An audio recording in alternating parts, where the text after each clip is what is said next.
Doctor, y hace rato dijo que de la ley 1008 iba a hablar luego, tocando el tema de estas personas con detención preventiva por 1008.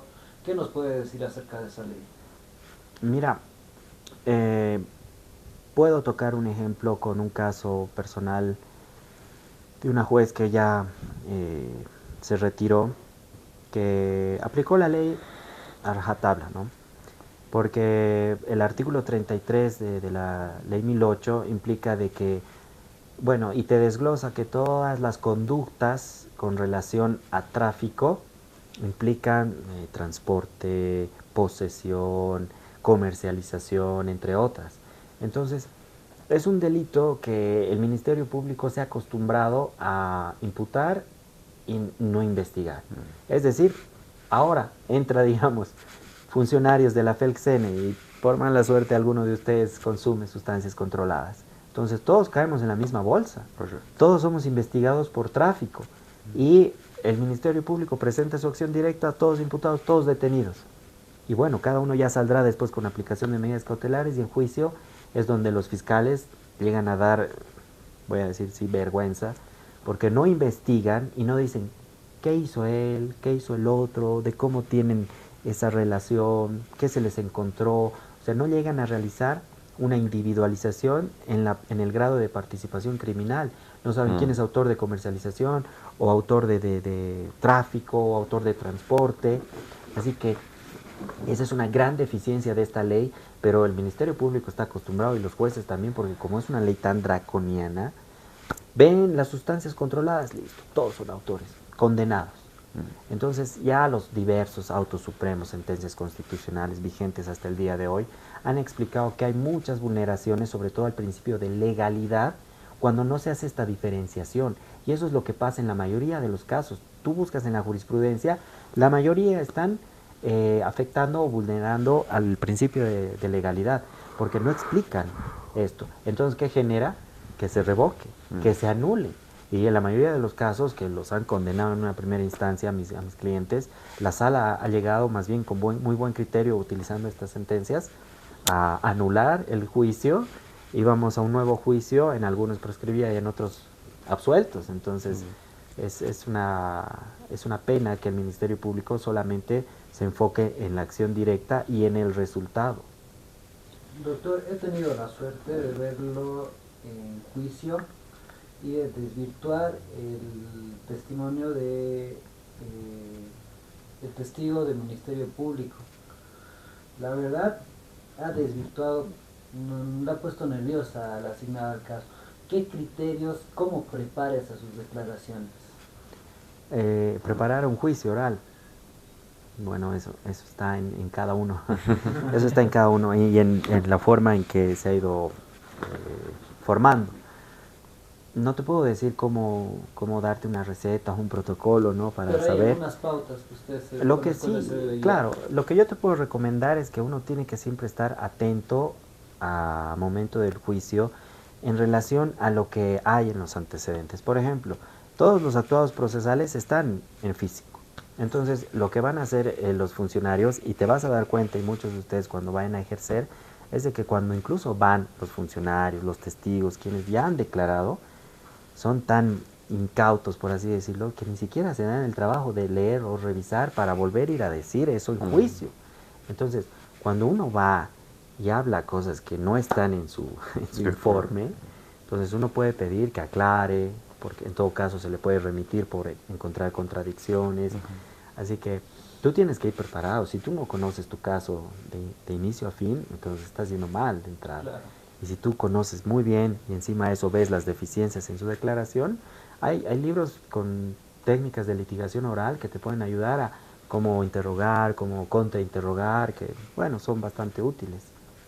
Ahora bien, doctor, algo muy interesante que estábamos hablando hace un momento antes de ingresar a esta ley 1008 es sobre el riesgo procesal que es para la víctima, o sea, el riesgo de peligro efectivo para la víctima que estaba mencionando hace un momento en la ley 348 que decía que es irrisorio que tomen el riesgo de que hay una asimetría en cuanto al poder, porque básicamente los hombres ya de por sí por nuestra fisionomía, por naturaleza, somos más fuertes que las mujeres. Ahora bien, voy a pasar a lo que es la ley 1008. Yo tuve un caso hace no mucho tiempo, hace más o menos menos de un año, en el cual el juez se negaba a denegar la cesación a la detención preventiva porque establecía que había un riesgo para la sociedad, porque este imputado como tal, si salía a las calles o estaba en su domicilio como tal, tenía esa posibilidad de seguir comercializando, exactamente, esa es la palabra, comercializando a la sociedad como tal esas sustancias controladas. Entonces, mi pregunta es muy simple, si bien es muy irrisoria en el caso de la ley 348 ese peligro para la víctima, en este caso, ¿qué fundamento se puede establecer para que ese tipo de riesgos efectivos para la sociedad se dejen sin efecto? Básicamente porque hasta donde sé hemos hecho de todo, sin embargo el juez se negaba hasta que hemos llevado a la acción de libertad y recién. Tú mismo te has dado la respuesta. Claro, pero has logrado hacerlo. Claro, en este caso mi persona lamentablemente aún no es abogado, entonces estaba de asistente. Tenía el contexto de todo este caso, que he logrado leerlo, pero ya llegó a un punto donde básicamente el abogado estaba cansado y básicamente ya no sabía qué hacer, ha llegado a la acción de libertad. No sé los fundamentos que ha utilizado sinceramente, pero me gustaría saber, porque no tuve la oportunidad de leerlo ya, qué tipo de fundamentos es que se puede utilizar para desvirtuar ese tipo de riesgos efectivos para la sociedad. Ya, mira, como no conozco el caso, no podemos ingresar a ser muy específicos, pero en relación a poder desvirtuar cualquier riesgo procesal, tú tienes que primero remitirte a la construcción inicial de este riesgo, ¿no? Comprender cuál ha sido la carga argumentativa por parte del juez para observar si ha sido en una primera instancia un razonamiento racional y si este se ha confirmado después de una apelación incidental, entonces ya, tu trabajo es generar nuevos elementos de prueba que vayan a debilitar o desvirtuar el riesgo procesal. Porque no muchas veces es necesario desvirtuarlo, puedes debilitar el riesgo procesal. Por ejemplo, mira, este caso tan difícil, ¿no? de la asimetría de poderes, nunca lo vas a poder desvirtuar. Pero digamos, ofreces garantías, te cambias de domicilio, te alejas, cortas totalmente, muestras el cumplimiento de las medidas de protección. Entonces, ¿qué va a hacer eso? Va a demostrar de que ese supuesto peligro para la víctima se ha ido reduciendo sustancialmente. Entonces, ya no produce el mismo efecto que a un inicio, que es lo que ha logrado tu detención preventiva. Entonces, puede ser nuevamente valorado para decir, es verdad, si aún persiste, pero ha disminuido, lo que genera de que ha cambiado las circunstancias y esto habilita que puedan aplicarte medidas menos gravosas. En tu caso, ha debido pasar algo así, ¿no? Sí, de hecho, que han tenido que haber elementos de prueba que han demostrado que ya no concurran ese peligro en el momento en que se ha construido. Pero digamos, yo sé que por delitos de ley 1008 siempre está latente el peligro para la sociedad porque puede afectar al sector vulnerable, que son niños en colegios, adolescentes y demás, doctor. ¿Cuál es la estrategia que se usa para debilitar ese riesgo procesal? Ya que un juez siempre va a decir, las drogas afectan a la parte vulnerable de la sociedad. Es también complicado. Es que ellos parten desde el razonamiento de que los delitos relacionados a la ley 1008 no son delitos de resultados, ¿no? Sino son de carácter formal.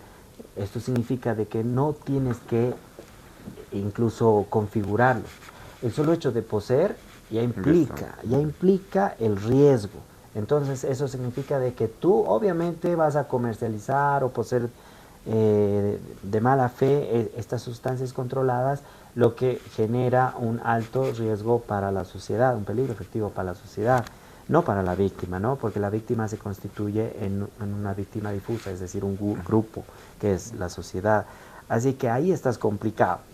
Pero si nosotros nos vamos a un análisis en concreto, tenemos el razonamiento de la anterior sentencia constitucional que les decía relativo a la proporcionalidad, que también llega a modificar la manera en cómo uno puede obtener su libertad. Es decir, antes de todos los riesgos procesales que te podían imputar, si tú tenías uno y desvirtuabas todos, te daban la libertad. Pero si ya tenías dos, no, imposible. Hay dos, detención preventiva. Eso era sagrado. Pero esta sentencia ha llegado a modificar eso y explica de que no es el número de riesgos procesales. Es decir, puedes tener 3, 4, 5 riesgos procesales y estar en libertad. Entonces explica de que no es el número de riesgos procesales, sino la intensidad de cada riesgo o peligro de fuga. Así que si bien, digamos, hay riesgos que por las circunstancias que se han dado en el delito, como, bueno, fui hombre y la maté, eso no se va a poder desvirtuar, ese riesgo se va a mantener siempre, pero entonces tu trabajo no te enfoques en desvirtuarlo porque no lo vas a hacer, o en temas de ley 1008 que te encontraron con 10 kilos, no lo vas a poder desvirtuar, pero ¿qué vas a hacer? Trata de disminuir ese riesgo, desvirtuar los otros riesgos y con seguridad tienes que lograr tu cesación a la detención preventiva. Bueno, Doc, creo que este primer podcast ha sido muy bueno, muy fructífero. En verdad, me ha gustado los temas que hemos tocado, espero que usted también, Doc. Espero que no sea la última vez, es la primera, pero verdaderamente espero que no sea la última vez. Déjeme agradecerle por apoyar con este grupo colectivo de estudiantes que estamos buscando hacer la academia, estamos buscando hacer un cambio desde nuestras posibilidades y obviamente estamos muy agradecidos con usted que nos pueda y que nos esté apoyando para intentar generar este cambio, doctor. Muy agradecido con ustedes y como decíamos a un inicio, ¿no? Es necesario que haya esta clase de podcast, debates, y es interesante porque tenemos que lograr encontrar opiniones distintas, ¿no? Sería interesante que tengamos acá jueces, fiscales, abogados, colegas que nos digan que no están de acuerdo, para que así podamos ayudar a las personas que realmente necesitan esos conocimientos y así lograr un beneficio en sus casos. Así que yo les felicito a ustedes ampliamente y bueno, hay que seguir adelante con el conocimiento. Perfecto, muchas gracias.